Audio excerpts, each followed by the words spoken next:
Subscribe करें हमारे YouTube channel साधना gold को और पाएं वीडियो सबसे पहले। और हाँ, बेल आइकन दबाना ना भूलें। किस जीव को कब क्या सौभाग्य प्राप्त हो जाएगा, हमको तो महाराज ये समझ में आता है कि जीव तभी तक नीचे गिरा हुआ पतित है जब तक किसी समर्थ महापुरुष की करुण भरी दृष्टि उस पर नहीं पड़ गई।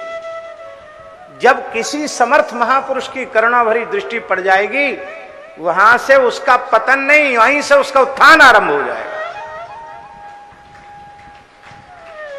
बात तो दूसरे जगह की, लेकिन हम यहां कहना चाहते हैं, वो बहुत सटीक उदाहरण है। अपने पुण्यों का स्वयं वखान करने से धर्मनिष्ठ याति का स्वर्गलोक से पतन हुआ।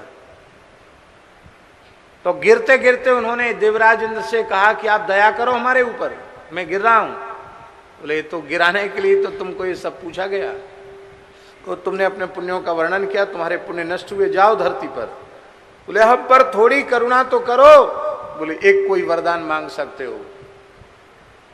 तो ये याति ने कहा कि मेरा पतन हो रहा है, हो पतन, पर वहां पतन हो जहां कुछ संत बैठकर भजन कर रहे हो। क्या कहा उन्होंने? जहां संत बैठ के भजन कर रहे हो वहां मेरा पतन हो। कितने बुद्धिमान थे आप सोचो। इंद्र ने कहा एवं अस्तु, और 6 ऋषि बैठकर भजन कर रहे थे। वहीं से वो दिखाई पड़े आकाश से गिरते हुए। तो महाराज जी जैसे ही उन ऋषियों की दृष्टि ययाति पर पड़ी तो उन्होंने कहा तिष्ठ तिष्ठ। जैसे ही कहा तिष्ठ तिष्ठ, वो वहीं ठहर गए। इसका आशय क्या है? इसका आशय ये है कि पतन तब तक रहा आया, होता रहा, ऊपर से नीचे आना पतन। कब तक? जब तक ऋषियों की दृष्टि नहीं पड़ी। संत की दृष्टि पड़ते स्थिरता आ गई।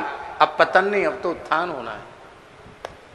और फिर उन ऋषियों के साथ उनका संवाद हुआ। उन ऋषियों में उनका एक देवता भी था जिसका नाम था अष्टक दौहित्र। और अंत में सबने अपने अपने पुण्यों का दान किया और फिर वे 6 ऋषि वे और साथ में याति सबके सब विमान में बैठकर ब्रह्मलोक चले गए। कहां? स्वर्ग में थे, और स्वर्ग का भी अतिक्रमण करके स्वर्गलोक, महरलोक, जनलोक, तपलोक, इसका भी अतिक्रमण करके ब्रह्मलोक पहुंच गए।